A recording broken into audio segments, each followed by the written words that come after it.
নমস্কাৰ, মোৰ নাম হিমাংগিনী বৰুৱা। মই আবৃত্তি কৰিবলৈ লোৱা কবিতাটো লাচিত বৰফুকন, কবি দেৱকান্ত বৰুৱা।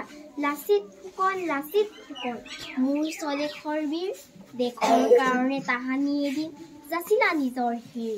দেশৰ কাৰণে মুক্তিৰ হকে অন্যায় বিৰোধী বীৰ, নৰশোণিতেৰে কৰিলা আৰতি দেশৰ জয়শ্ৰী। দেশৰ কাৰণে শুনিলা এদিন মৃত্যুৰ আবাহন, জাতিৰ বুকুত জগাই তুলিলা দুৰ্মদ যৌৱন।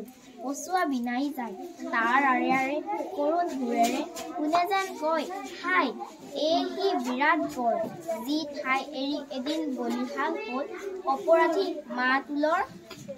শুনিছো বন্ধু ইব্ৰাহিমৰ কাহিনী বীৰত্ব, দেৱতাৰ হকে পুত্ৰৰ বুকুত সানিছিল খঞ্জৰ। সিদিনা আহিল দেৱদূত নামি দূৰ সৰগৰ পৰা, পুত্ৰ সন্তান নামতে আজিও গৌৰৱময়ী ধৰা। সেই অসমৰ ত্যাগৰ মূৰ্তি মাতুল ঘাটত নবী, তোমাৰ আৰতি কৰিলে সিদিনা অসম ভাগ্যৰ